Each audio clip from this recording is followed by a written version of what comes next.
Welcome all of you. Namaste Namaste ji, from namaste. Kangasavapati ji. Namaste, Your namaste. audio is muted. We have to. Which one?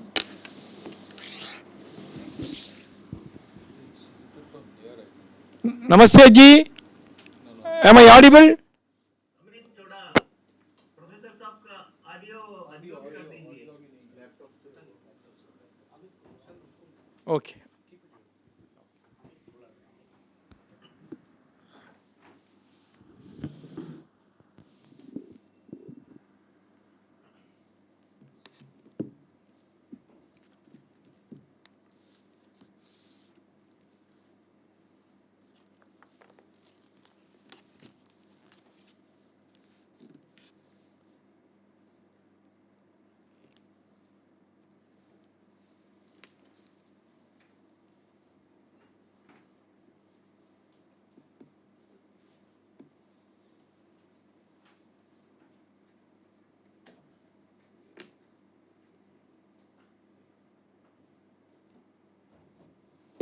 Welcome, welcome.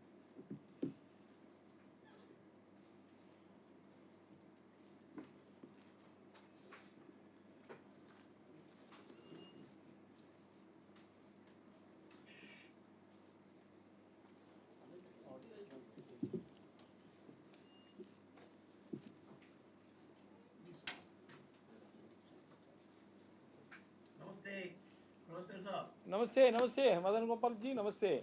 So welcome. We are very privileged, happy to see you. It's a great opportunity of learning.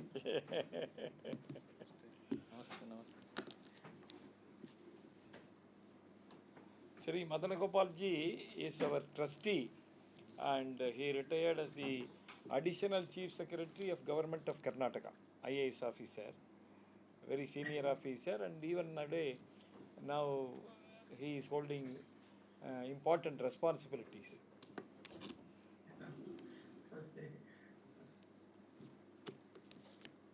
So shall we Shall we? start? We'll start. It's already time. Good evening, everyone. Namaste, Kishore ji. Namaste, Arvind ji. And Madan Gopal ji. Namaste. So we today have a very interesting topic on which we will have a discussion, and we have a very esteemed panel here. My name is Pathikrit. I am a senior research fellow with SPMRF. When we talk about over the last 9, 7, 8 years, Prime Minister has always focused on one specific issue. That issue is that when we talk about development, the development model has to be human-centric and not just centered around GDP. So over the last 7, 8 years, enormous amount of work has been done by Government of India under the leadership of Prime Minister Modi. And we must understand that in 2013, India was among the fragile 5 economies of the world. So from 2013, when we were among the fragile 5 economies of the world, in 2023, we are among the major 5 economies of the world. That is the transformation that has happened of this country under the leadership of Prime Minister Modi. And at the same time, what is extremely unique this time is that the development is not just centered around certain cities only, or the development model is not that only it is benefiting a certain section of the society. It is a development model which has permeated down to the last person possible. And there are enough examples. We have an extremely, we are privileged to have an extremely known and extremely knowledgeable panelist who would discuss it at length. But just to give a little understanding, in the last, say, from 2015 onward, when the Mudra scheme started, 8 crore new entrepreneurs have been created. When we talk about Swachh Bharat, when we talk about Mudra Yojana, when we talk about Ayushman Bharat, when we talk about Stand Up India, when we talk about Jal Jeevan Mission, these are all aimed at making sure that villages and people from the underprivileged sections of the society, irrespective of caste, creed, religion, are given the basic tenets through which then he can aspire to become a very major contributor towards the economy and the society. That is the fundamental work of the government, and all of this, if you look at one of the issue today, in G20, which is being discussed so profoundly, is digital public infrastructure. Government has done majority of its work by creating the Jandhan Aadhaar Mobile, the JAM Trinity, through which, let me give you a data, in the last few years, India has saved $27 billion, which otherwise were going to middlemen. And this money in return is being used for development of people itself. So on a various, across the spectrum, a lot of work has happened. So we have a very esteemed panel today. We have with us Professor P. Kanaksabapati ji. Kanaksabapati ji is a trustee and a secretary. Is a trustee and a secretary of Dr. Shama Prasad Mukherjee Research Foundation. Uh, we also have with us Mr. Kishore Desai and Mr. Arvind Jaitilak. So, Kishore, we can start with you. I'll just give a little brief about your background so that people can understand, and then we move forward. Kishore Desai is a senior professional at a large Indian private sector company with interests in social and economic infrastructure development. He has more than 18 years of professional experience across policy making, advisory, and project implementation. He has formerly worked as an officer on special duty in the Economic Advisory Council to the Prime Minister and Niti Aayog. He has also edited 2 books and writes regularly on topical policy related issues in leading newspapers, periodicals, and books. Kishore Desai has an MBA from IIM Lucknow and a BTech from IIT Bombay. So, Mr. Desai, it's all over to you. We would love to hear. We have a very young audience here. Most of them are students. It would be great to hear your voice and words on this particular issue as to how Modinomics has helped in upliftment of or empowerment of the underprivileged sections of the society. So, over to you. Thank you so much. Thank you so much, Pathikrit, and Shama Prasad Mukherjee Research Foundation, the entire team. First of all, for giving me this opportunity to share my perspectives on this important topic. Kanak Sabhapati ji, Arvind ji, Madan Gopal ji, and my colleagues. It's indeed a privilege and an honor to share this forum with you and my audience. Uh, Pathikrit, I think you've already laid down the context. There are several schemes and several programs over the last 9.5 years that the Modi government has taken in several domains, particularly with an objective to empower underprivileged and the vulnerable sections of the society. And we know, many of us know, most of those schemes. So what I have decided today is rather than discussing on those schemes per se, I just want to make some 5 big points, big ticket, items which I think, which in my view actually some of the fundamental changes that the Modi government has attempted to bring. I think these 5 changes are really the tools, they are the levers that have made all the difference. And wherever possible, I'll give 1 or 2 examples to substantiate my points. So jumping straight to the point, let me first start with the first change that I think Modi government brought. Fundamentally, what Modi government did when it was sworn to power is it changed the orientation of policy making.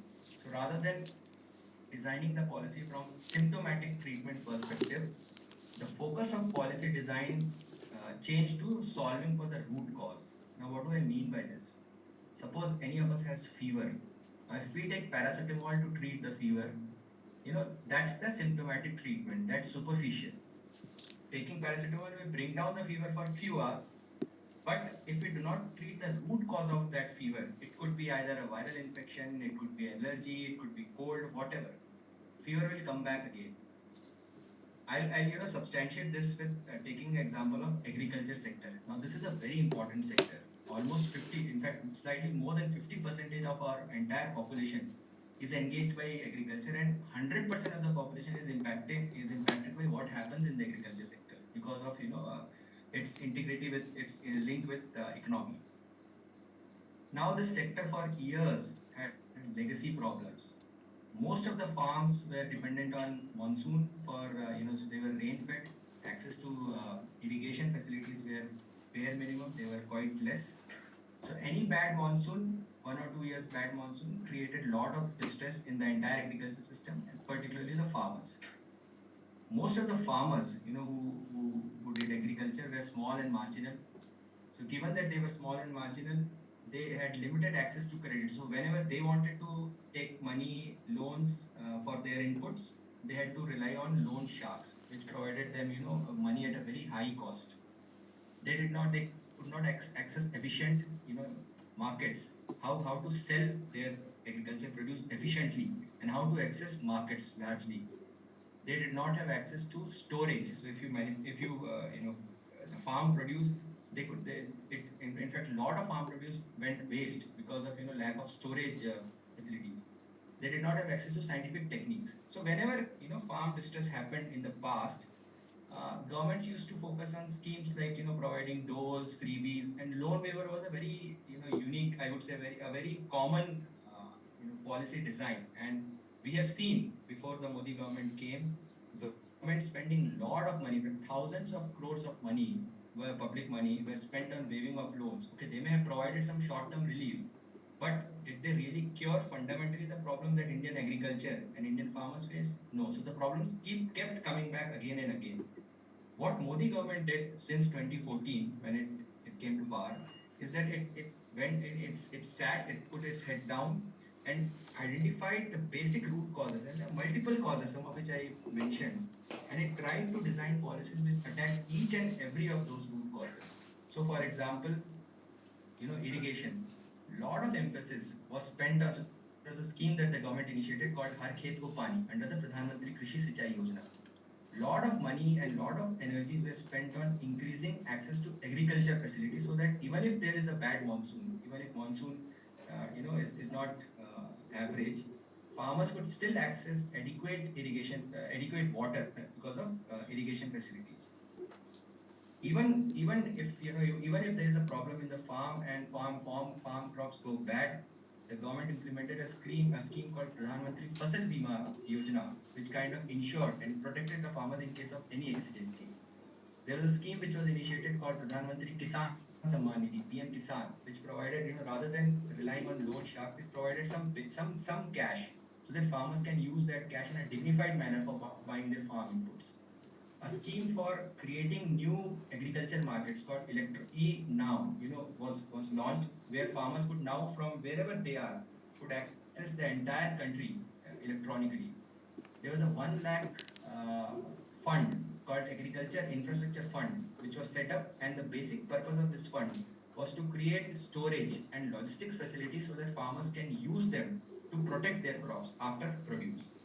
Soil health cards were issued, emphasis on micro irrigation for improving the yields and saving water were emphasized. MSP programs and missions like oilseed mission were also introduced to improve farmer income and to induce crop diversification. So even in crops such as oilseeds, pulses, where India relied on imports, the emphasis was how to induce local produce of these crops.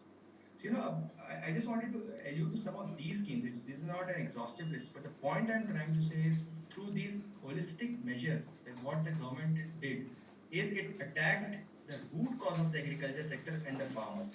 What is the result?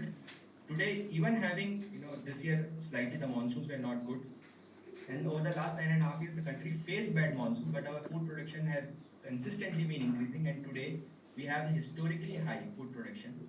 Our dependence on imports for some specific food produce like pulses, oilseeds is consistently going down, and we are more reliant internally. Our farmers' income has increased, they are being protected through insurance, and overall agriculture yield and efficiency in the agriculture space has increased tremendously.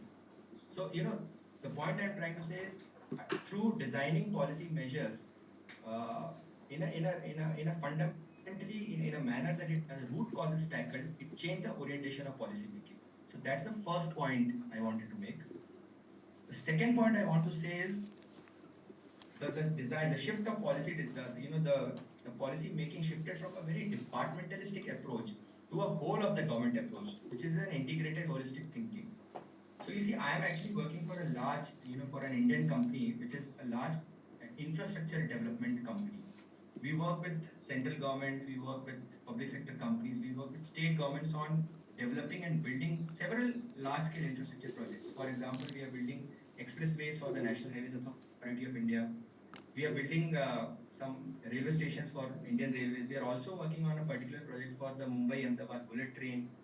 We are working to provide city gas distribution for almost 10% of India's population. We are creating, we are building 40 hospitals for different states and even central government. So what we are trying to do is there are different businesses spread across the country. What we are trying to now do in our company is to develop a systems approach where the view is that company as a whole takes a decision to how to optimize. So if there is a project in Maharashtra, for example, and if there is another project close to Maharashtra, let's say North Karnataka.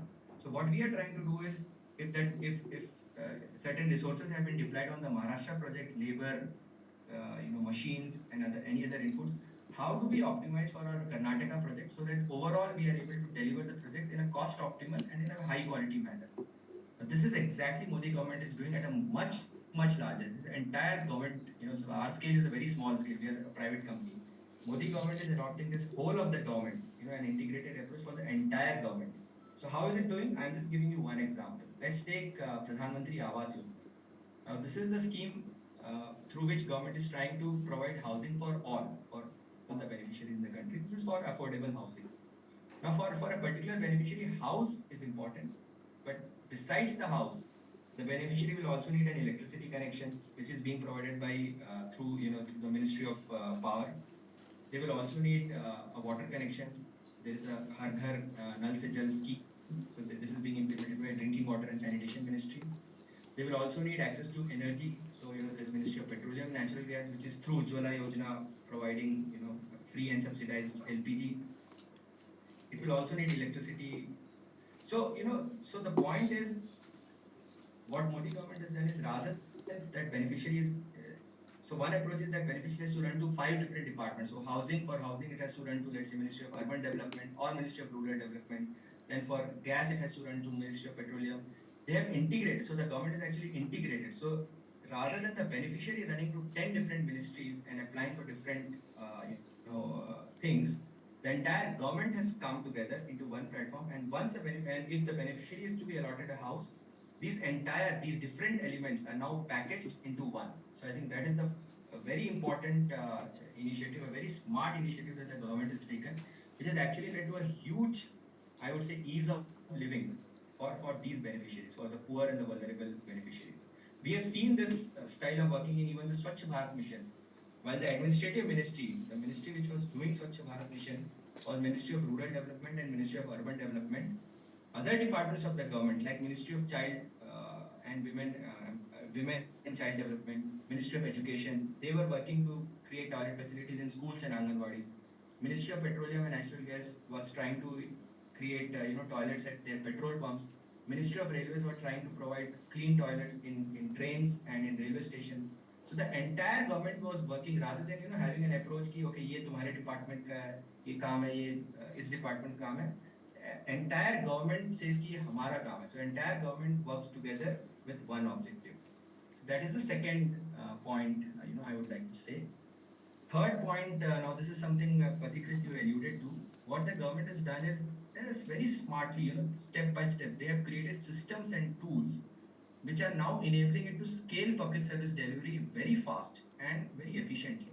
You gave the example of Aadhaar and Jan Dhan Yojana, India Stack. See, when the government came, Aadhaar was already there. Okay, the access was lesser, but it was there.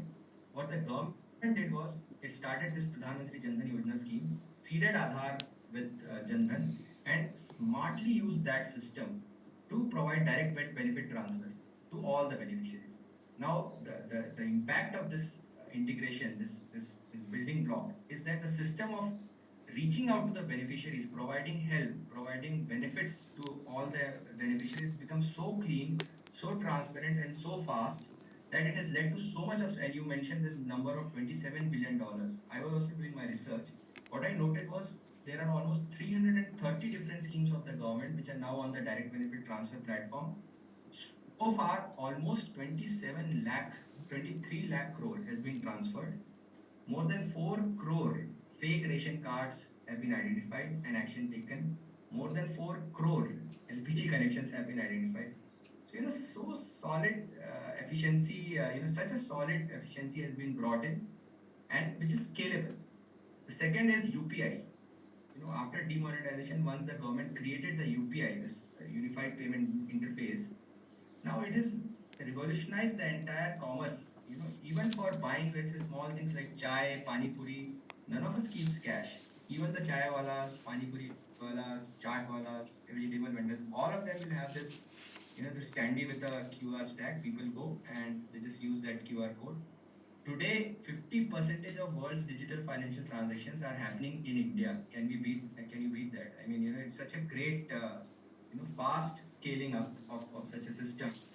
And it all started post demonetization. Such a fast delivery of government services. The fourth point, I would want to say I think it's one of the most powerful change that the government has done. The government simply started doing things in a time-bound manner. So things stopped remaining on paper, targets were set, and most importantly, they were achieved also in time. Now, this is a change, right? Earlier, I remember we used to think, I remember there was a time when PM, in one of his speeches, when he was launching this Saubhagya Yojana for electrifying villages in 1,000 days, a lot of people thought that 1,000 days में तो possible ही नहीं है, अभी तक नहीं हुआ, so it will take 10 years. But electricity connections were provided in 1,000 days, done. I think COVID vaccination story is the most classical story. COVID vaccines came, I think, sometime around Jan-Feb 2021. The government started universal providing vaccines through this COVID platform. And I remember in Jan-Feb 2021, there were so many articles, criticism of the government. By speed se chalegi sarkar, it will take 10 years. I remember the figure 10 to 12 years to vaccinate the people. Imagine we could vaccinate 150 crore people within 1 year. Within 1 year, we could vaccinate literally the entire population, and more than 200 people crore, of course, double dosage in 550 days. Now, this was unthinkable. So government simply started delivering things in a very time-bound manner, and it required immense amount of meticulous effort and planning. This needs to be acknowledged, and this needs to be really taken on record. And I don't need to say anything. Actually, the data says it. We have seen the impact of this. The last point I want to make is it's also because I am an infrastructure person. There is a clear focus on building infrastructure. There is a saying that roads, actually it's the saying is for roads, but it's basically providing good quality connectivity. So roads, good quality connectivity does more to poverty alleviation and empowerment than poverty alleviation programs themselves. I'll give two examples: girl-child schooling and women mobility. There are studies which say that access to toilets impacts the enrollment ratio of girl-child. If a school does not have toilets, then it's seen that the dropout rates of girl-child increases in those schools. Similarly, if women are not able to access safe, the streets which have lights, affordable and safe mobility, public transport, then their participation in the workforce drops.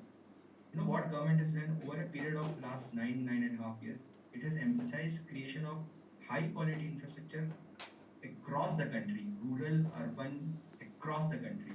I'll give you some numbers. I was doing some quick assessment for this, this discussion. Between 2009 to 14, the capital expenditure that the government of India did in infrastructure creation was roughly 8 lakh crores, 1.5 lakh crores per year. Now this number between 2014 to 24 included, because the budget is already announced, this expenditure increased to 44 lakh crore, which means roughly 4.4 lakh crore per year. This is a 300% increase in infrastructure spend and build out every year. No wonder, I was seeing some data, women, the participate, in fact, the periodic labor force data was released few weeks back only, and it shows that the unemployment rate in India has dropped, and labor force participation rate of women, actually the drop in unemployment rate is primarily because of increase of women in the labor force participation rate. And I'm not saying infrastructure creation is the only reason, but I'm pretty sure that providing high quality infrastructure is one of the main reasons which has driven this increase in women participation in the labor force. Likewise, the dropout rates of girl child in schooling is consistently coming down after the Swachh Bharat mission. So just to sum up, 5 key messages. First, shifted the focus of policy design from symptomatic treatment to solving for the root cause. Second, shifted the departmentalist approach to whole of the government approach. Third, build systems and leverage those systems to provide services, efficiently, quickly, and to all the needy people. Delivered things in time, time-bound implementation, and last, development of infrastructure. So what's the net result? You know, I was reading there is a very interesting report which Niti Aayog, UNDP, and Oxford Poverty and Human Development Initiative they brought up a few weeks back, and it says that in the last 5 years, between 14 to 19, more than 13 crore people were pulled out of multidimensional poverty, and in fact, rural areas in India they witnessed the fastest decline of poverty. The farm outputs are at all-time high. Consistently, they have been increasing.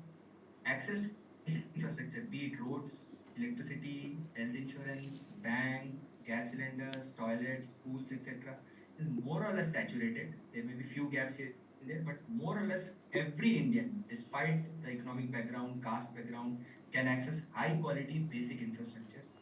Startups are increasing. They are not based only out of metro cities. There are they are actually based out of across the country, and 670 districts in India today have startups. 44 crore people have taken Mudra loan, out of which almost 70% people were women, and 50% plus people are from the the scheduled caste, scheduled tribe, and OBC background. And this is just the first order impact. The real impact will come in the second and third order of impact of these things. Imagine when all these people who were deprived of basics, who could not even access basic infrastructure, now that they are empowered, and now that they will start getting integrated into the mainstream social and economic activities, we can imagine what kind of vicious cycle of development and growth we can witness through collaboration and contribution of all these people. I think there will be the next few years golden times, and in true sense, I believe the next several years will witness an Amrit Kaal. I just want to end with one point. In the investment world, stock markets, if one really likes a company's stock, and if one thinks that this company will grow and do well for years to come, people buy that stock from a long-term perspective. This phenomena is called as taking a long position on that stock, taking a long position on that stock. I think it's time now to take a long position on India. With that, I'll stop. Thank you so much.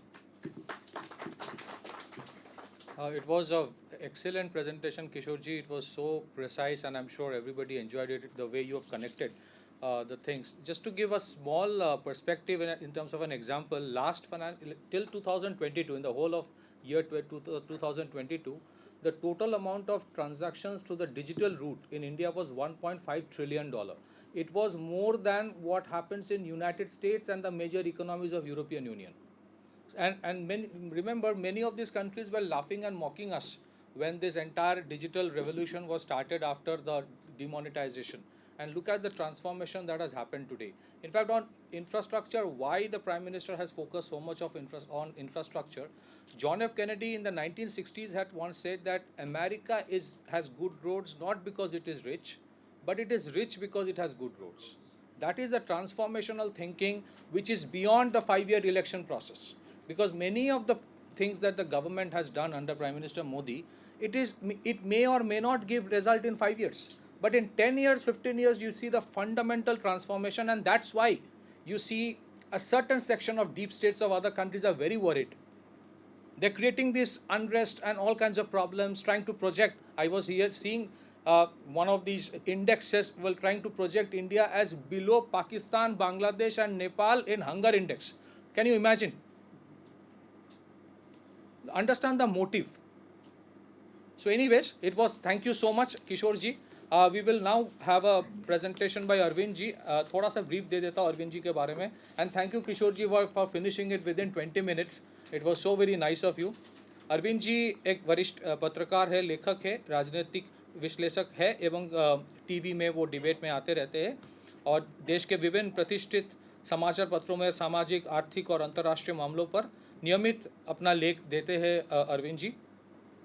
Arvind ji के 10,000 से ज़्यादा लेख published है. So Arvind ji, it's over to you. Thank you sir. सबसे पहले आप सभी लोगों को प्रणाम करता हूं.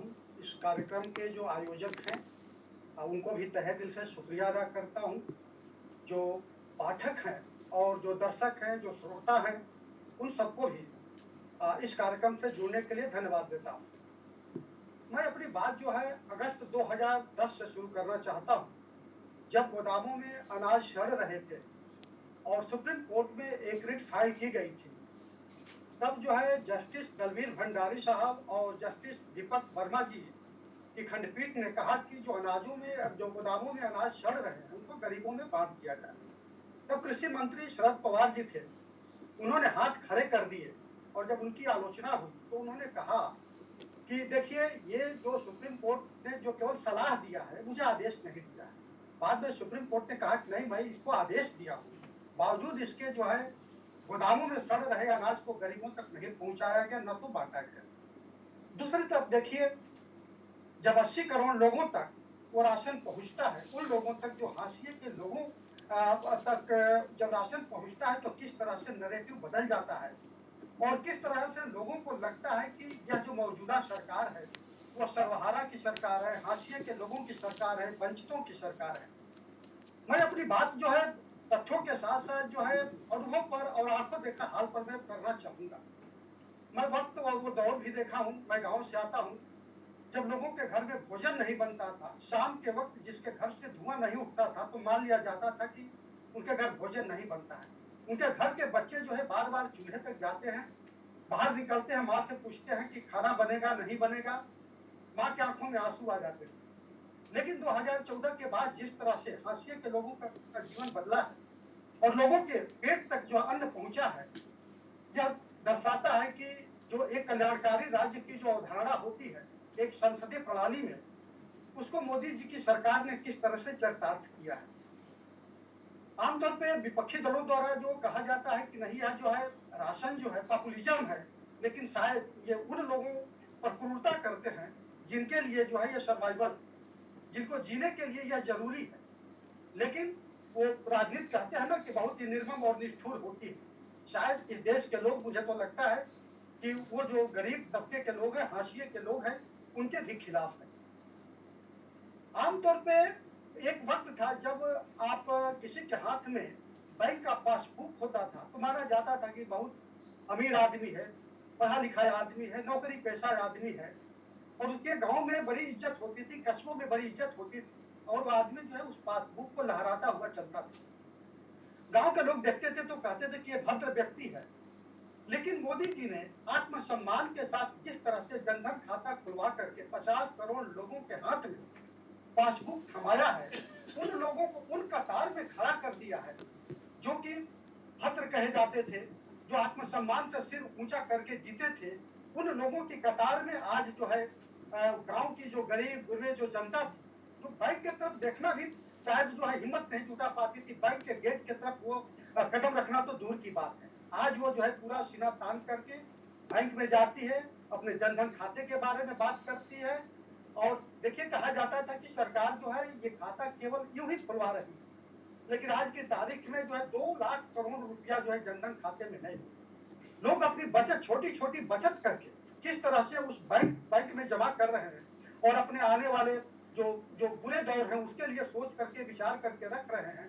ये रेखांकित करता है कि भारत की जो ये अमृतकाल की मौजूदा जो सरकार है, वो भारत के एक एक नागरिक के जीवन में जो है अमृत परोस रही है। आमतौर पे हम जब गांव में आज से करीब 30 साल पहले जब देखते थे कि बरसात का महीना होता था, तो जो मड़ैया होती, जो घास फूस से बनी होती थी गरीबों की, अक्सर जो गिर जाया करती थी, बच्चे दब जाते थे, औरतें दब जाती थी। उसमें बरसात के दिनों में छोटे छोटे जो जहरीले जो जीव होते थे उनके घरों में प्रवेश कर जाते थे, उनके आंखों में आंसू आ जाते थे। वो गरीब लोग कैसे वो अपने घर में रह पाते थे, शायद तो हम लोग देखे हैं, जो भी देखा होगा उसका शायद हृदय जो है कितना वो पसीज जाता था। लेकिन आज देखिए, करोड़ों लोगों को आवास बनकर के तैयार हो गया है। किस तरह से अपने घरों में जो है सीना तान करके रह रहे हैं, किस तरह से आत्मसम्मान के साथ रह रहे हैं। घर के छतों पर वो विचरण करते हैं और वो पूरे सम्मान के साथ जो है अपने अपने समाज में जीवन यापन कर रहे हैं। ये परिवर्तन सामान्य नहीं। यह जो है हम तो बता रहे हैं आपको, 10 साल के दरमियान जो है जिन बस्तियों में मैं जाता था, वहाँ पे जो कच्चे घर होते थे, गिरे घर होते थे, वहाँ पे जो है टूटी चारपाइयाँ होती थी, आज आप वहाँ चले जाइए, देखिए पक्के मकान हैं, वहाँ पे जो है साफ सफाई स्वच्छता का जो अभियान मोदी जी ने प्रारंभ किया है, शायद मुझे लगता है कि सैद्धांतिक तौर पे ये जो आर्थिक नीतियां हैं, आप हम चाहे जितनी चर्चा कर रहे हैं, लेकिन जब आप गांव में जाएंगे, कस्बों में जाएंगे, उन इलाकों में जाएंगे, तो आपको सच्चाई से रूबरू होना पड़ेगा। आप देखेंगे कि किस तरह से बदलाव आया है। ये सामान्य घटना नहीं, लेकिन आमतौर पे लोग कह देते हैं जो विपक्षी राजनीतिक दल है कि नहीं देखिए ये कोई खास परिवर्तन नहीं हुआ। मैं किसानों की बात करना चाहूंगा। आज भी देखिए 70% जो है देश की जनसंख्या कृषि पर आधारित है, और लगभग 86% से ऊपर जो है जनसंख्या 2 हेक्टेयर से कम भूमि पर जो है कृषि कार्य करती है। 1/4 जो है गरीब किसान है। आज जो कृषि जो किसान जो है वो कृषि श्रमिक के रूप में बहुत तेजी से बदल रहे हैं। कारण उसका क्या है, उनके पास जो है 2014 से पहले जो है खेती किसानी के दिनों में 1 पैसा भी नहीं होता था। वो अपने अपने खेत को जो है गिरवी रख देते थे। गांव के जो साहूकार होते थे, गांव के जो मालिक होते थे, उनके यहाँ गिरवी रख देते थे। और कभी कभार तो ऐसा होता था कि तेज बारिश हो गई, सूखा पड़ गया, तो उनकी फसल भी चली जाती थी, और जो उनका खेत गिरवी पड़ा रहता था, और न जाने कितने वर्षों तक गिरवी पड़ा रहता था। नतीजा वो जो किसान न होकर के कृषि मजदूर में तब्दील हो जाते थे। जिस तरह सरकार जो है 6,000 रुपया किसान सम्मान निधि के साथ दे रही है, मैं पूरा यकीन के साथ कहता हूं, मैं उसी समाज से मैं जीता हूं, रहता हूं, देखता हूं कि किस तरह से जो है 2 हेक्टेयर खेती करने वाले लोग 6,000 में खाद भी खरीद लेते हैं, बीज भी खरीद लेते हैं, और अपनी पानी की भी व्यवस्था करके पूरी ईमानदारी के साथ, शिद्दत के साथ वो खेती करते हैं। और मैं जिस इलाके से आता हूँ, 1 बीघा जमीन में कम से कम जो है 18 से 20 कुंटल जो है धान हो रहा है, 10 से 12 कुंटल जो है गेहूं हो रहा है। कम से कम 4 परिवार के खाने के लिए पर्याप्त हो जाता है। तो एक जो गिरवी रखने की जो एक प्रवृत्ति थी या मजबूरी थी, जिसे हम आप कह सकते हैं, वो पूरी तरह से खत्म हो गई है। आज जो गांव के किसान हैं, उनके हाथ में पैसा है, उन्हें विश्वास है कि आने वाले दिनों में सरकार हमें पैसा देगी।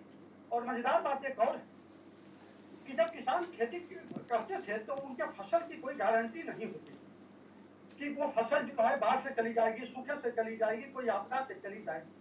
लेकिन जिस तरह से किसान फसल बीमा योजना सरकार ने दिया है, वो हर किसान आश्वस्त है, अपने खेत का, अपने फसल का बीमा करा दिया है। मैं आंकड़ा देख रहा था, शायद आदरणीय किशोर जी ज्यादा उसके बारे में बताएंगे कि विगत वर्षों में जो है 25,000 केवल प्रीमियम जमा किया गया है, और 1.25 लाख करोड़ जो है सरकार ने मुआवजा दिया। ये बहुत बड़ी चीज है। पहले कहा जाता था कि कृषि जो है जुआ है, लेकिन आज की तारीख में कृषि जुआ नहीं है, एक जो है पूरी तरह से धनोपार्जन का, भरण पोषण का एक जरिया भी बन चुकी है। और देखिए आज नतीजा देखते तो किस तरह सरकार जो है डिजिटल पब्लिक इंफ्रास्ट्रक्चर को तैयार की है, और किस तरह से किसान जो है पूरे उससे जानकारी प्राप्त कर रहे हैं, अपनी मिट्टी की जांच करा रहे हैं। ये मामूली बदलाव नहीं, असली बदलाव जो गांधी जी भी कहा करते थे कि जब तक गांव के लोग जो विशेष रूप से हाशिए के लोग हैं, जब तक उनका बदलाव नहीं होगा, भारत की तस्वीर बदल नहीं सकती है। आज $50 बिलियन से अधिक कृषि निर्यात हो रहा है। मोदी जी ने किस तरह से हाशिए के लोगों का जीवन बदला है। आप देखिए 2014 से पहले एक भी कृषि स्टार्टअप नहीं हुआ करता, आज 3,000 से अधिक। ये सामान्य घटना नहीं है। आप गांव में चले जाइए, जिस तरह आदरणीय किशोर जी डिजिटल की बात कर रहे थे, छोटे छोटे दुकानों पर जो है यूपीआई के जरिए लेन देन हो रहा है, और पूरे गौरवान्वित के साथ। मुझे याद है जब डिजिटल इंडिया की बात मोदी जी कर रहे थे तो विपक्ष कह रहा था कि अरे भाई अभी तक किसी को प्रशिक्षण नहीं दिया गया, आखिर ये गांव के लोग हैं, पढ़े लिखे नहीं हैं, कैसे करेंगे। लेकिन आप चले जाइए सबसे अत्यंतम पिछड़े गाँव में, उन गाँव में देखिए छोटी छोटी जो दुकानें हैं, वहां पर भी यूपीआई के जरिए लेन देन हो रहा है। ये सामान्य बात नहीं है। देखिए सबसे महत्वपूर्ण चीज होती है कि किस तरह से हाशिए के लोगों को मुख्य धारा में लाया जाए, और उन्हें एहसास कराया जाए कि जो सरकार चल रही है वो आपकी सरकार है।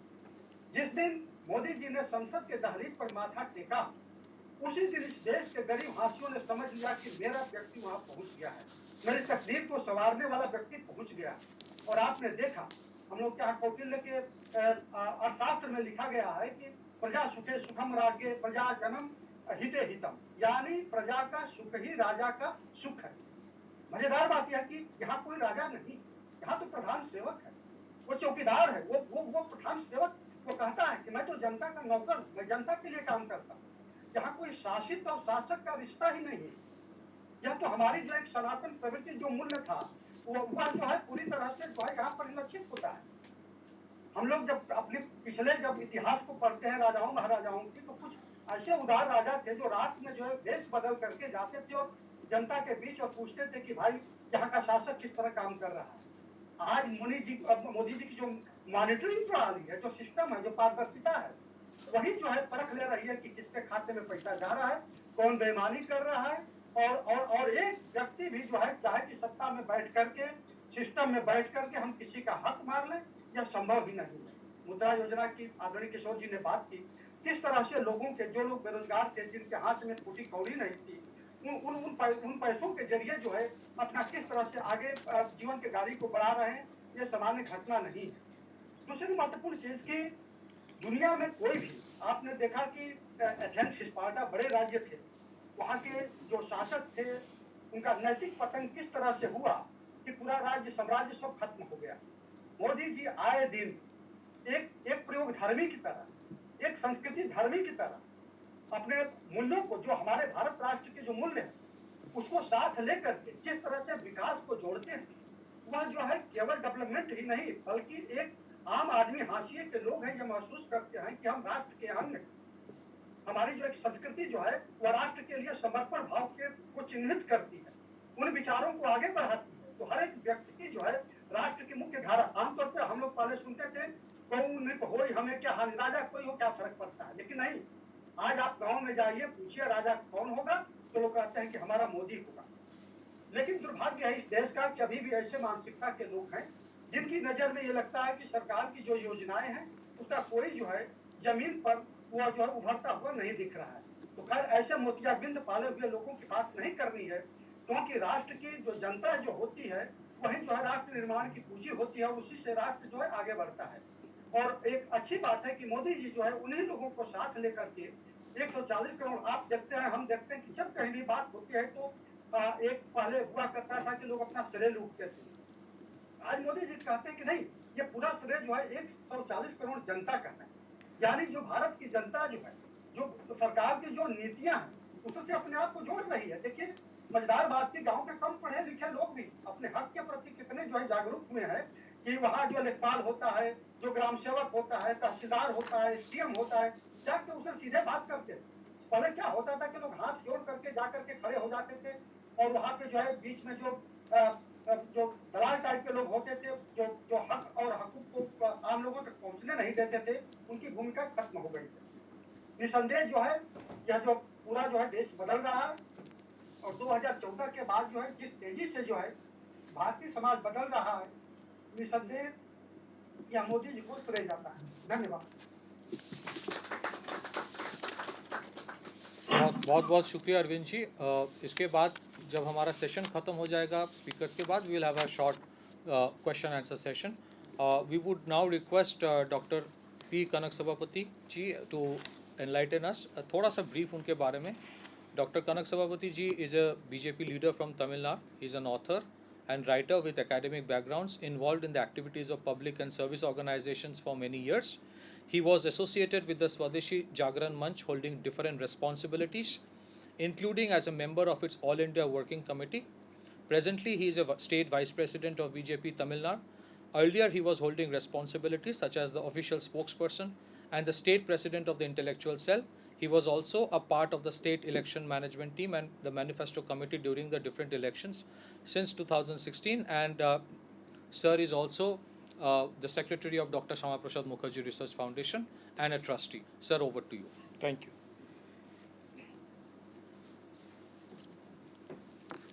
In my opinion, Modinomics started working in India at the state level from October 2001, because we were all, some of us were engaged in studying the Indian economy, particularly the MSME sector at the grassroots level, for the last almost 30 years now.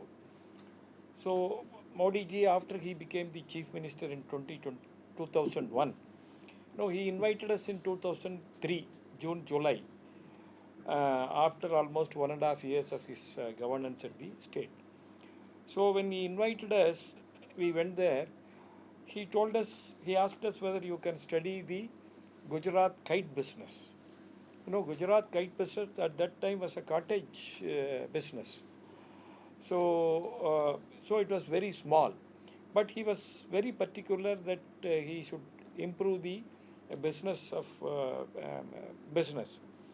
So he said, you have to study this in detail and offer your suggestions based on your experience of studying the MSME sector. So we went there, we took up the study, and after about 4 5 months, we completed it in early December. So when we were discussing about the recommendations, what the government should do to improve the business, we suggested it is better if we organize a program, a kind of workshop, before releasing this as a report sometime in January. Because all of us know every year Uttarayan is being celebrated in a big way in Gujarat. During that time, this kite flying is a very important activity. So we wanted to release it during 2004 Uttarayan. So before that, almost 1 month before that, we were discussing. So we said whether we can organize a workshop comprising of people from different segments of the kite business. He immediately accepted it. A workshop was organized wherein we presented our own study and we gave 13 recommendations to the government. Of course, at that time, the 2 3 ministers were there, government officials were there, and the actual participants of the Gujarat kite business, they were also there. Just before the meeting, Chief Minister met some of us who were involved in this study. Then he asked us to go through the recommendations. At that time, the ministerial group was there.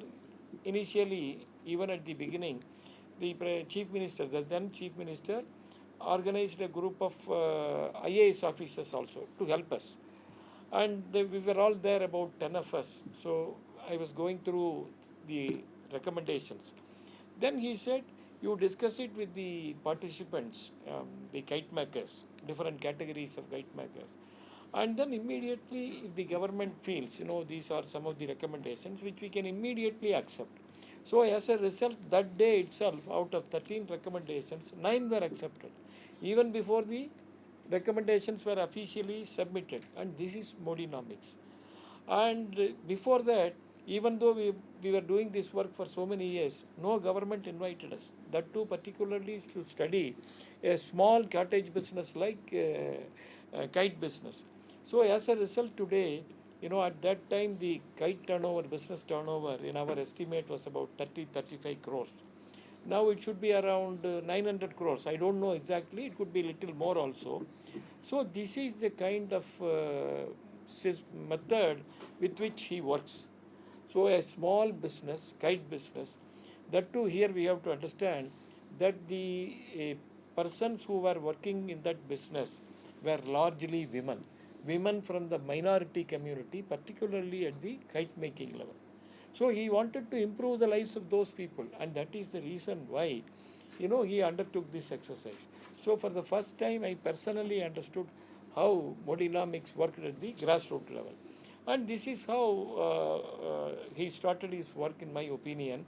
And as Kishore was pointing out earlier, I knew when we used to visit Gujarat often for the study, and later also, we knew that based on his own experiences, he improvised things. When we wanted to introduce this agricultural schemes, everywhere, youngsters may or may not know, for the farmers to go to government offices, it is very, very difficult because they have their own regular routine. Even if they are held up, say 4 hours, 5 hours there, cows would be waiting, or they have to water plants, etc. So it's very difficult for an ordinary farmer to go to a government office. The then Chief Minister, Mr. Prime Minister Shri Modi, he took up an exercise whereby all the officials, the entire agricultural ministry, went to different farmlands, villages, including the agriculture minister himself. So this is how he changed the entire scenario, and that is how the soil health schemes, different schemes were born. So this is one. And after he took over as the Prime Minister in May 2014, in January 2015, he organized a 2-day meeting of all the chairman and managing directors of nationalized banks in India. So there was a bankers meet in Pune. There is National Institute of Banking Management, NIBM. For that meeting, some of us, we were also invited. I was asked to present on suggestions for improving the priority sector. Priority sector means agriculture, MSME, all these small activities. So we were asked to present, some of us, 5 or 6 of us, outside experts, maybe 7, 8. We were there, but I was asked to present on this MSME sectors. We presented it. Then we forgot. Then, during August 2015, after about 7 months, Mudra scheme was announced in Delhi. When he was announcing the Mudra scheme, he made one point. Of course, I was not here. I read it next day. He said, the idea for this Mudra finance scheme came to me initially because of a study undertaken by a Tamil Nadu team for the Gujarat kite business. Can you believe it? It took place in 2003. He was referring it after 12 years. So we can understand the importance he gives to improving the small businesses, to the underprivileged, less privileged sections of the society. So this is how we have to understand Modinomics. So Modinomics started working at the All India level from 2014, but actually it began, in my opinion, in 2001 itself. So that is how we have to understand.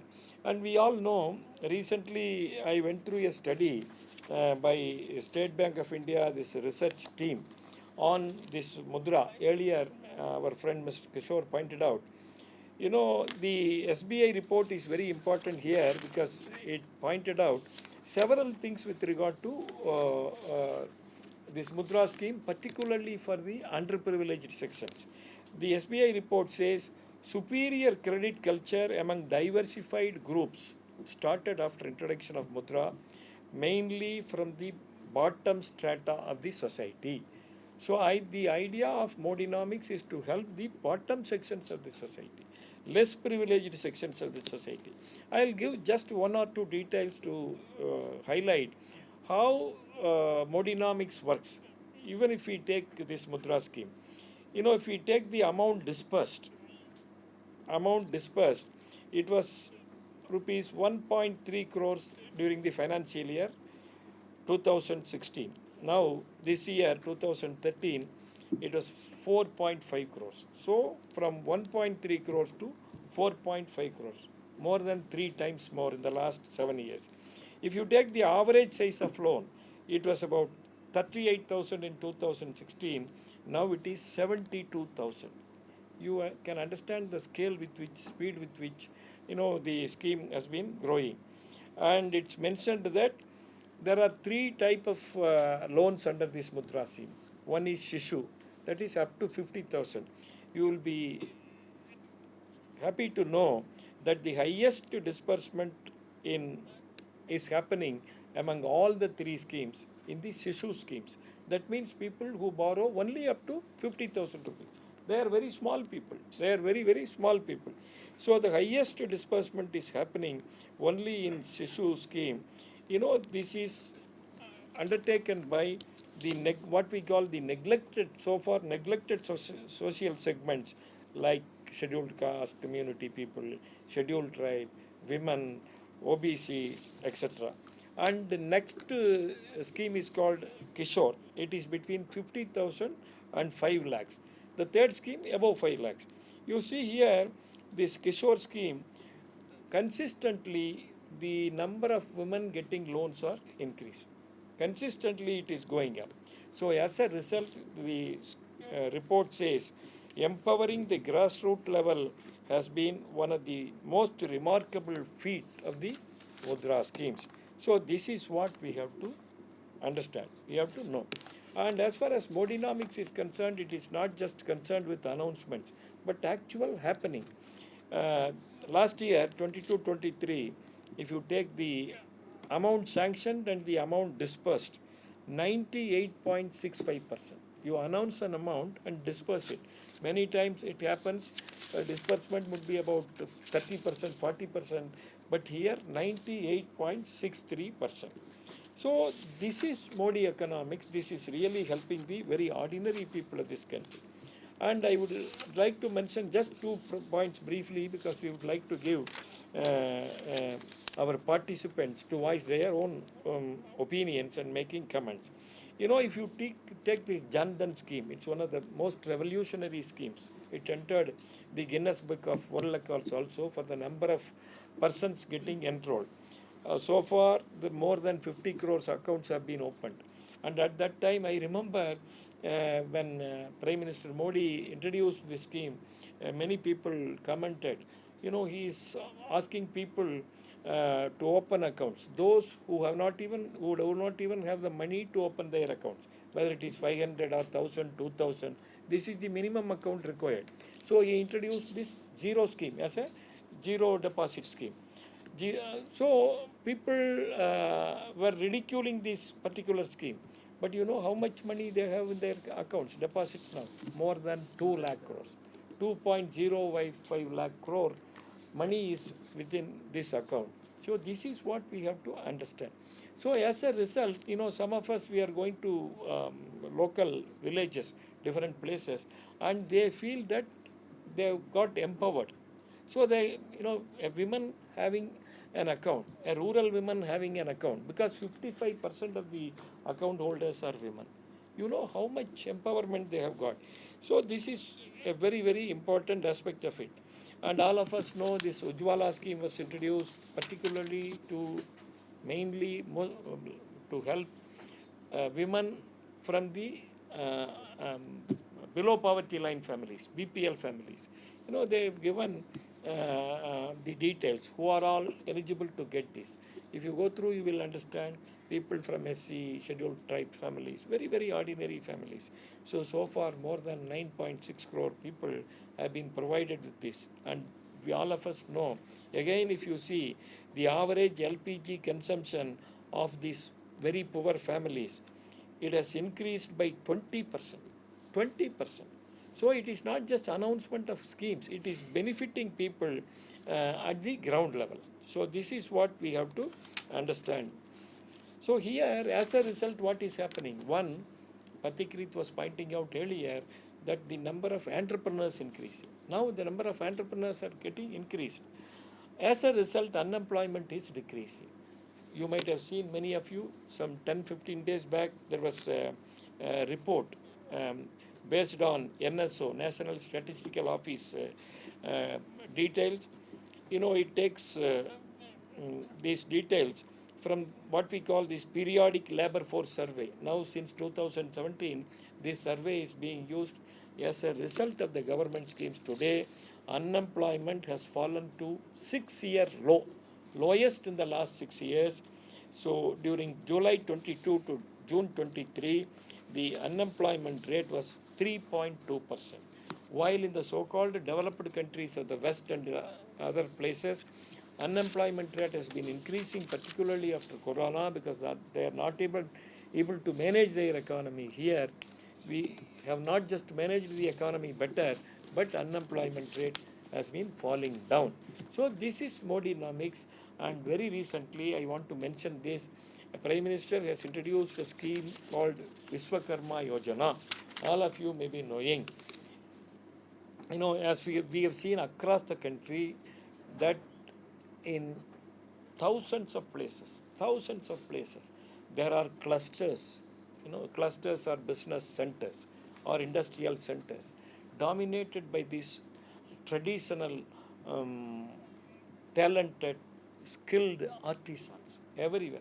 If you see the handloom clusters, I have lost count. In Tamil Nadu, the state from which I come from, even in that state, there could be about 600, 700 small clusters, textile, handloom textile clusters. And each of them are unique. Each of them are unique. Like this, there are different types of clusters. Cobblers making shoes, chappals. You know, they are unique, highly talented people. So far, nobody cared for them. And for the first time, Prime Minister is recognizing them, and 13,000 crores has already been allotted for this year. So this is going to change the underprivileged sections of the society. I have no doubt, because barbers are going to get it, washermen are going to get it, cobblers are going to get it, those who make fishing nets, they are going to get it. So 18 categories of people, they are going to get it. So this is how Modinomics is in working. So Sabka Saath, Sabka Vikas is really happening at the ground level. So the Modinomics, the way we make policies and implement it, is really helping the underprivileged sections of society in India. In this connection, I have to tell you one more thing. You know, after becoming the Prime Minister for the first time, in his first Independence Day address as the Prime Minister of this country on August 15th, 2014, he made one or two important, very critical statements. And one statement was with regard to replacing the then Planning Commission with Niti Aayog. As a result, during January 2015, Niti Aayog replaced Planning Commission. When you have time, you please go through the cabinet resolution passed by the Government of India to make this Niti Aayog. You know, it says hereafter policy making in India would be based on the realities of India, ground realities. No longer we would be making policies based on the models of other countries. So it will be rooted in India, and that is how it is happening. So Modinomics is nothing but helping every section of the society to come up in life, and it is happening in India today. Thank you.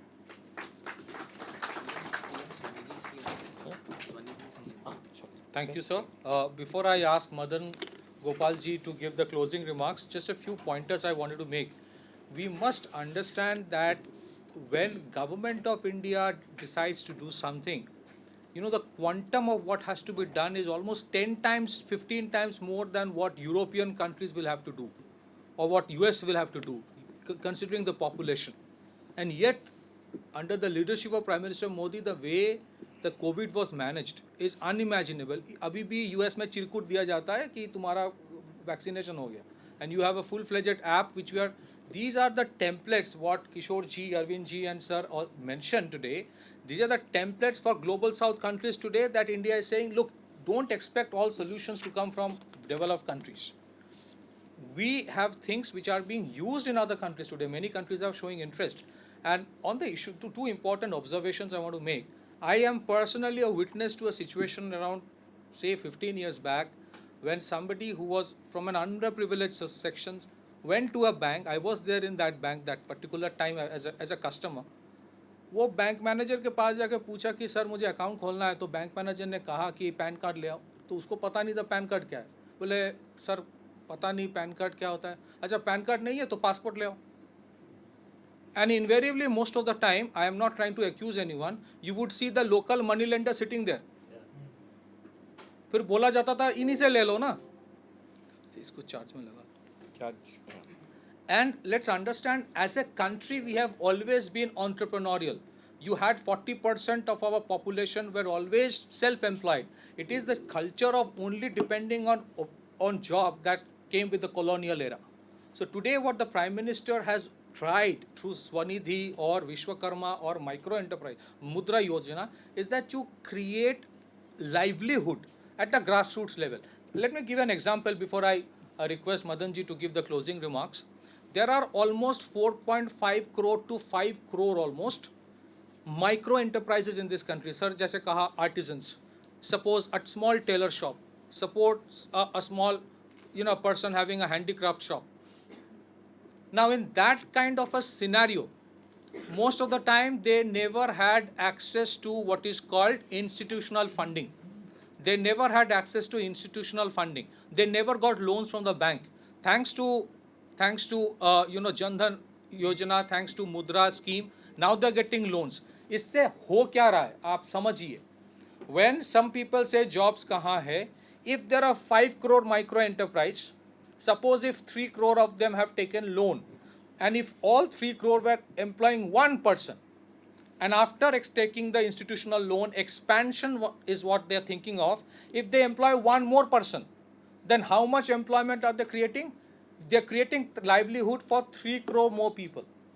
So as we move towards industrial automation, large companies are very much needed, but the quantum of job availability there will come down. It is where the small scale industry, the micro enterprises, the self-employment that will create an enabling environment for job creation and self-employment. That is what Prime Minister has focused on. We must understand that.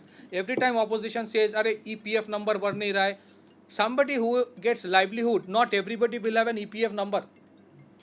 कल कोई किसी का driver था, आज वो ओला का partner बन गया लोन लेके गाड़ी खरीद के, उसके पास ईपीएफ नंबर नहीं होगा, लेकिन वो महीने का 40-50 हज़ार कमा रहा है. That difference we have to understand. Madan Gopal ji, we are very, very honored that you are here today. I would request that on behalf of the foundation, you please give the closing remarks. Thank you, sir. Over to you. Thank you. Namaskar to Sri Professor Kanagasapadhe ji, Arvind ji, Kishore ji, and all the distinguished participants. I compliment such a wonderful presentation by Kishore ji and Arvind ji, and the gist of the entire body economics presented by Professor Kanagasapadhe ji. Since my heart and mostly I spend time in health and education sectors, I'll make it 2 points. Generally, what we used to believe earlier, that a trickle-down approach will not work. What Modi economics does is that combination of the bottom-up as well as the trickle-down approach. This is something unique that has happened in India. And as far as the social sectors are concerned, I'll refer to because I've come across many studies, out-of-pocket expenses of a common man in this country. Whether it is a primary health center or a general hospital, government hospital, I'm not talking about the private hospitals or corporate hospitals. Bulk of the 80 to 90% of health infrastructure is in the government sector. Here, the out-of-pocket expenses was the main burden for everybody. One reason for out-of-pocket expenses is the cost of the medicines and drugs. Here, just giving an example, up to 2014, Jan Aushadhi Kendras are just 80 in the country. Now, can you believe it is a 9,484. This is by up to 2023. I'm not taking out 2024. So the quantum jump from 80 to 9,484, you can imagine how the out-of-pocket expenses has come down dramatically for every person, whether it's a promotive healthcare or a preventive healthcare or a curative healthcare. Second point in health sector is that as I worked in the government sector, taking example of Karnataka, we have the highest number of registered MBBS doctors in the country, Karnataka. But still we had a vacancies in the private health centers.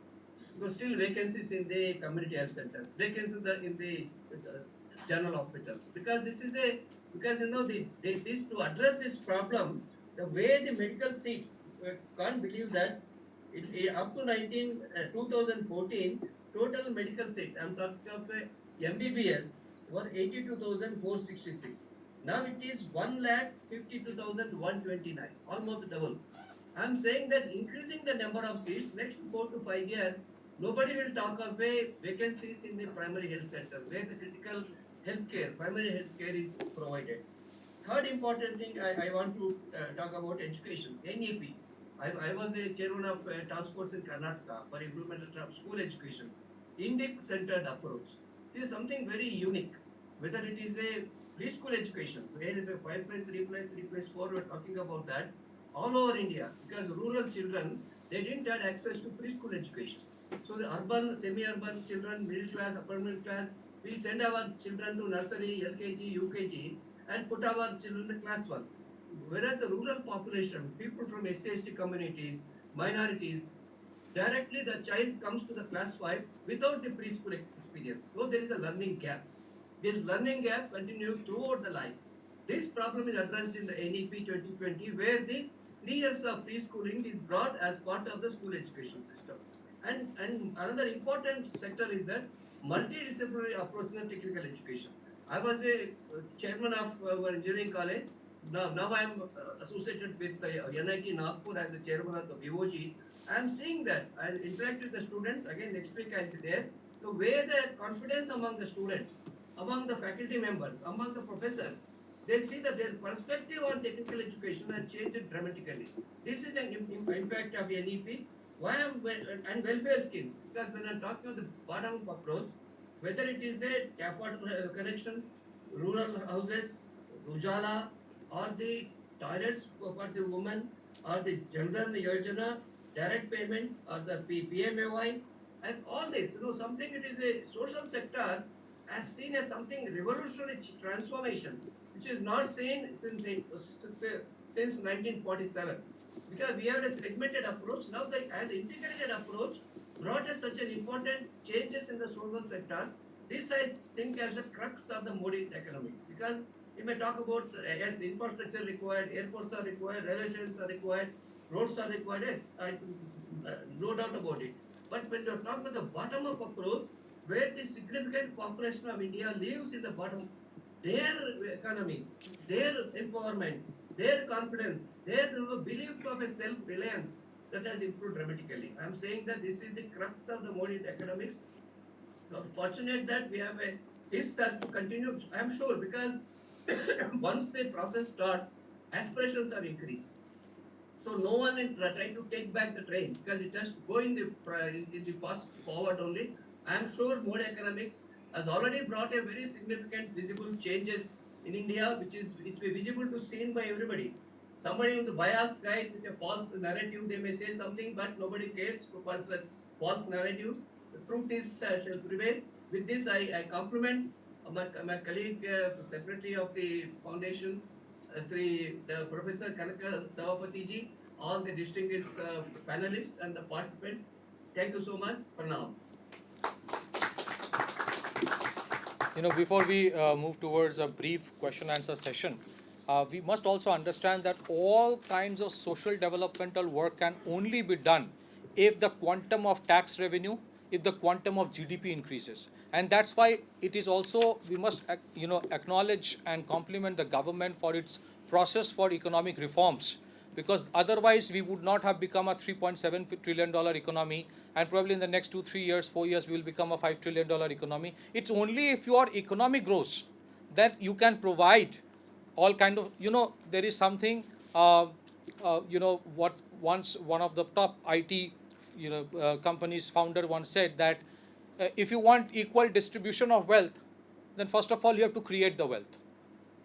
And if you do not create the wealth and want to distribute, then you end up distributing poverty. So our economic reform process of Prime Minister Modi has to be equally supported by all of us. Otherwise, the culture of freebie, loan waiver, will take us back by another 20 years. We lost a golden opportunity between 2004 and 2014 when China went ahead of us. So with that, we close it here, but we will have a brief question answer session. If there are questions, you are most welcome. Good evening, sir. I'm Ankit Singh. Can you have to speak a little louder? Huh. Good evening, sir. I'm Ankit Singh from Jamia Millia Islamia, currently doing Masters in International Relations. Yes. Sir, today the Global Hunger Index was released. India slips from 107 to 111. But there is a contradiction that Sri Lanka, which was facing huge economic crisis last year, is at rank 60. So, whether it is a problem of ideology or the developmental work which influenced these reports. Even when democratic index was released, India was reduced from a democratic country to a partial democratic country. Whether these institutions are not able to accept the work done by a right-wing government, whether they will accept only the work done by left-wing or center-left-wing government. So first of all, sir, you want to Yes. respond? See, as far as these index numbers are concerned, these indices are based on certain yardsticks. If you see the Human Development Index published every year, you see always these Nordic countries like Sweden, Norway, coming within the top 5, Austria, etc. But if you go and study the details there, you will be surprised to know, we started studying some 10 years back. Now, I'm not doing it. But if you go and study there, you see, for example, how women are treated at the family level. Sweden, for example, complete collapse of the family system. A few years back, they introduced a system of giving assistance to those who have attained the age of 60 years. As a result, A's grandson would be working as B's assistant, and B's granddaughter would be working as assistant for C. So this is the kind of collapse that they have even today. But this is not reflected there. So they will see, if you see the report, they will be at the top 3, 4, 5 level. But India will not be there, or it will be at the lower level. So these indices are not based on the realities of India. This we have to understand. One, of course, to an extent they are biased, if we can say poverty index and all. You, in this connection, you can write some of the best articles written by Sanjeev Sanyal, our own economic advisor to PMO, and Bibek Debroy also. Now they are working on developing Indian index numbers indices, and to an extent, these index numbers are based on their realities. What they consider as suitable for them. So, in my opinion, as a senior academician, I think it is better to ignore them, and then it is time for us to build our own index numbers. Don't worry about it. I'll just add one thing. A country which has been giving 80 crore people free ration till since 2020, a country which helped Sri Lanka, which were fighting and was on the verge of civil war because of lack of essential food. A country like Pakistan, where 12 people were fighting for one bag of rice or wheat food. I mean, do you really believe for 1 second, if the index is kept aside, do you really believe or know anybody in this country who is dying of hunger? So one of the parameters, do you know that is that if you look at a question or the whole, you have to go behind the plot as to why it is done. Some of the questions are this: can you eat what you want? Suppose at night 10 o'clock, a kid says that I want pizza. And the mother says, no, I will not give you pizza. You can have wholesome food consisting of roti, rice, dal, but since you didn't get the pizza when you wanted it, that means you cannot get the kind of food that you want when you want it. Problem is, these kind of indexes, we don't get into the depth of it. Dr. Salvatore Babones did a comprehensive study about the manner in which these indexes are being used as a weapon to target India. Can you imagine a country with a $3.7 trillion economy out of this COVID situation, which has been defined by IMF as a bright spot in a dark horizon? Do you really believe we are dying of hunger? Do you know anybody in this country who has died of starvation because of COVID? So we need to go behind these indexes and what is the real plot behind it. Yeah, any other question? Yes, please. Sir, from around total 1,05,000 seats of medical in this country, Little louder. He is there. there are around 1,05,000 seats of medical in this country, around of which the 55,000 are government seats, the rest are around. I think you should take the mic so that otherwise they will not be able to hear. Thank you for giving me this opportunity. You also have to learn how to speak a little louder. Louder. Yeah, sir. First of all, thank you for giving me this opportunity. Sir, myself Vansh Nangya, pharmacy student from the College of Pharmacy, Dipsar. Actually, sir, from the 1,05,000 seats which are totally available for the medical students in this country, around 55,000 are government seats. And when we distribute it caste-wise, like journal, SC/ST, around journal people only get 20 to 25,000 seats. And when we see about remaining 50,000 seats, the fees is very high for that. So how the government is tackling with this so that the journal students can also, along with having a very high number of marks, can get the seat of medical? Thank you. As far as the medical seats are concerned, we all know now with the introduction of NEET exam, children from very, very ordinary families, poor families, are getting medical seats. We have done analysis of it, particularly with regard to Tamil Nadu. Elsewhere also the story is same. So now with the introduction of NEET, only meritorious students are getting into medical. See, as far as the fee structure is concerned, with the introduction of NEET, after the introduction, fees have come down drastically, maybe 5 times, 6 times. I am speaking from the point of view of Tamil Nadu. It should be the same thing in other states also. So now universities, colleges, private colleges can no longer collect very high fee. It's not at all possible. recently, last year 2022, central government has introduced another important change in that. Private colleges, for 50% of the students, they should charge the same fee that the government colleges are charging. In Tamil Nadu, government colleges are charging about 18,000 rupees per year as fee for a medical student.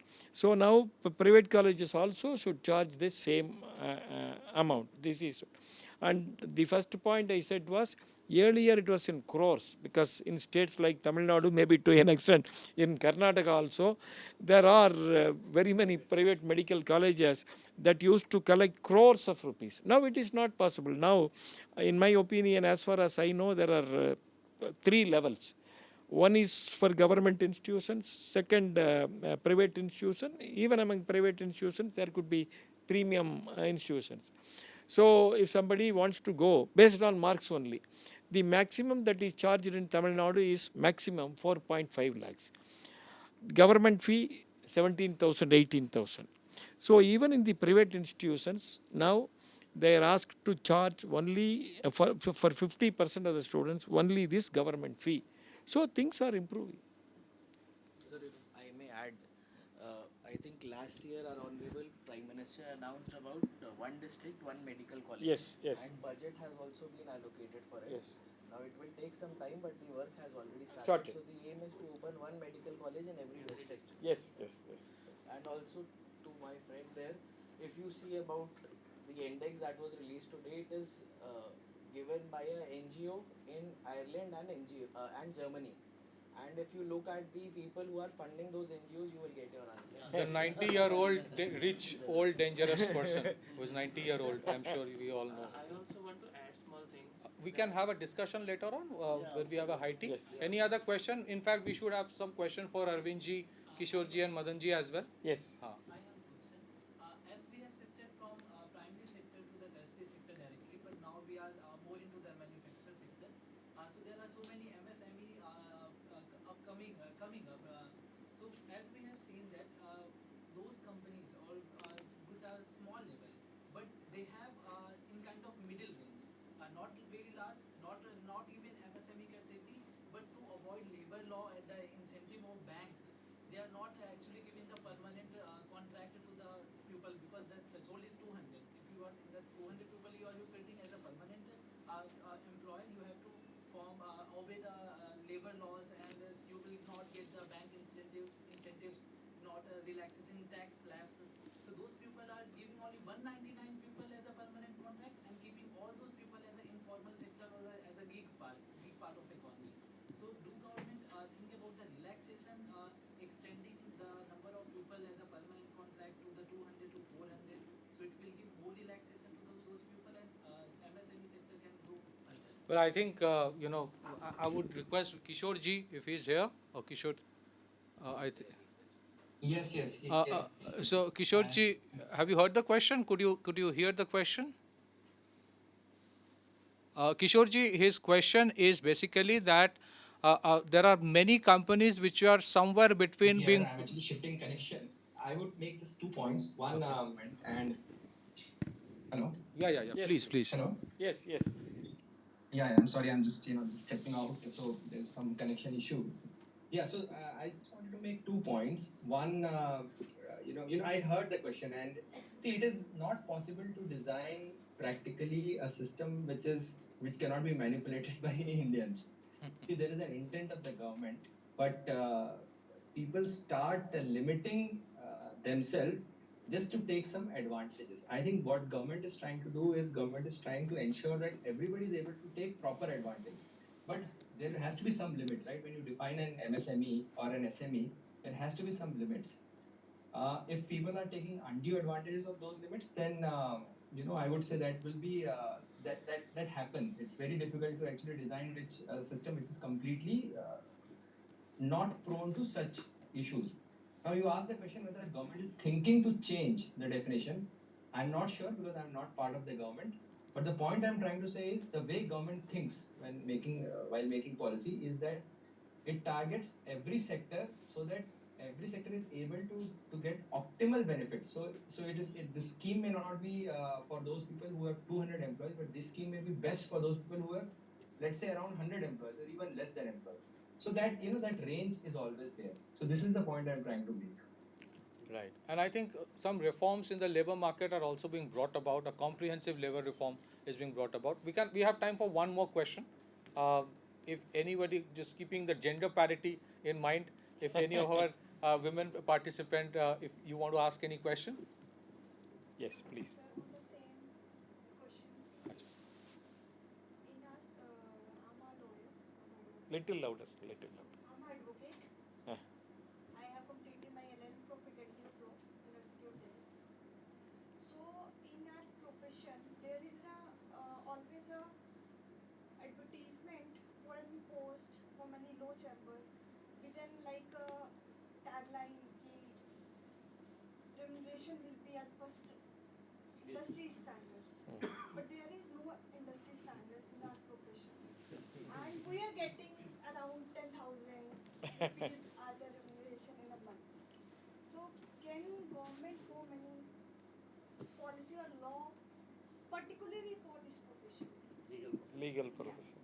Supreme Court although is mentioning many times about this issue and also issuing guidance to the lawyers that they should pay more to the lawyers, but they are not paying to the juniors as much they should pay. Okay. So I will ask. We are all facing this crisis, whether it is journalism or lawyership. This is the worst in the lawyer profession. What I get from my profession. But I think most people still think lawyers are very expensive. Yeah, but I think, see, there are certain professions where you have to go through that churning period. I think all of us went through that. Yes. See, suppose, I understand your concern. But frankly speaking, if you want to get into corporate laws, then the salary structure is completely different. So the choice is if you want to get into litigation, then you have to go through that churning process before you are considered that somebody for whom, a big amount can be paid. Even for entrepreneurship, the majority actually face failures initially. Or for any profession eventually, I think it is very difficult for government to set standards. So sometimes I think the industry bodies, which are self-governing, they have to decide what is the, I'm sure that it will be best if left to individual, sectors rather than government stepping in. But there is a minimum wage act is there. Yeah, but that is only there if you are considered as a labor and something like that. Everybody is You can't consider lawyer as a labor because High and low. that's a different debate we can have. But it comes in a professional. A professional and a labor are two different things. But anyways, I'm sure changes will come. Yes, yes, yes. So we can conclude today. Yes. Thank you so much, everyone. There is an arrangement for high tea.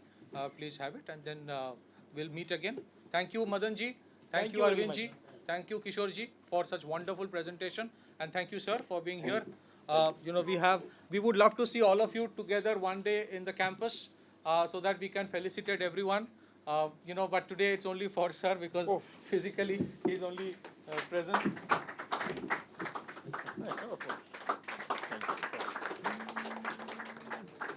Thank you, everyone. Thank you so much. Thank you so much. I never knew it's for me. I thought. Please. In ILO, definition, there is no doctor. Everybody. You are a lawyer. Yes, sir. So I want to also ask- have a law degree, but I don't